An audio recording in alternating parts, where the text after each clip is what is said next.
আসছি, আমার তো প্ল্যান অনেক আগের থেকে হয়, হয়তো বা আপনাদেরকে জানাই না। We are looking forward, Eid ছাড়াও সিনেমা অন এয়ার করা হবে।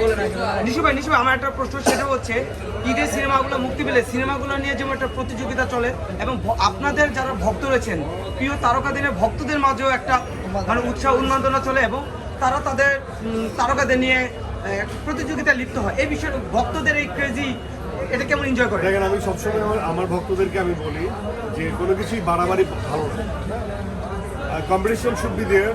এবং ভক্তরা আসলে কারো কথাই শুনে না, শুনতে চায় না, একটা পর্যায়ে তারা পার্সোনালি নিয়ে নেয় সব কিছু।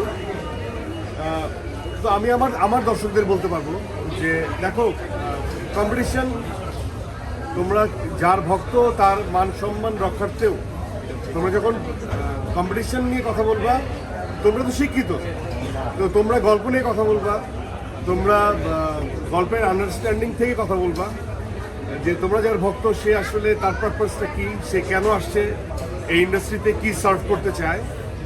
আর যেগুলো নোংরামি সেগুলোর থেকে তোমরা দূরে থাকলে ভালো। আর তারপরেও তোমাদের আসলে বলে লাভ হয় না, তোমরা যা খুশি তাই করতে থাকো। বাট দিনের শেষে আমার মনে হয় যে কোনো একটা বাজে কথা সেটাকে অনেক বেশি অ্যাকনোলেজ করার কিছু নাই। কারণ পৃথিবীতে অহেতুক বা ইললজিক্যাল কথা যারা বলে তারা আসলে অহেতুক বলে। তারা কেন বলে? অস্তিত্ব রক্ষার্থে, নিজেদের অস্তিত্ব টিকে রাখার জন্য। সো অস্তিত্ব টিকে রাখার জন্য অহেতুক লজিক যারা দেয় তাদের কথার অ্যান্সার দেওয়াটা খুব বেশি ইম্পর্টেন্ট না। তো বাহাস জ্ঞানী মানুষ থেকে জ্ঞানী মানুষের হইলে ভালো।